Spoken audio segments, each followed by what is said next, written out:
आणि सुनबाया जरा नीट ऐका. सासरेची इस्टेट लुटायला जर तुला लाज वाटली नाही तर त्याला सांभाळायची का लाज वाटते? का लाज?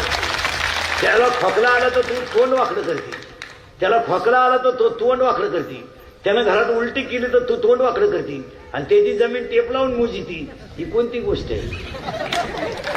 तू काय तिकडून 10-12 ताटल्यात 5-6 तांबे घेऊन आली म्हणे, ज्या बिजारी घेऊन आली.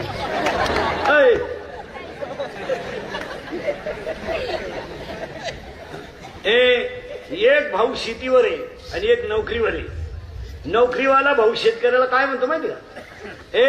एक भाऊ शेतीवर आहे आणि एक नोकरीवर आहे. तो नोकरीवाला शेतकऱ्याला काय म्हणतो माहिती का? इतक्या दिवस तो माझी शेती दरिद्रेवाणी बसायचं नाही, तोंड सोडून द्यायचं नाही. ते आपल्याकडे दाढीला हात लावून, डोक्याला हात लावून, गुडघ्यात मुंडकी गुतवा, हे यायचंच नाही. लांब बसायचं, दुसऱ्याच्या चपला चोरायच्या, घर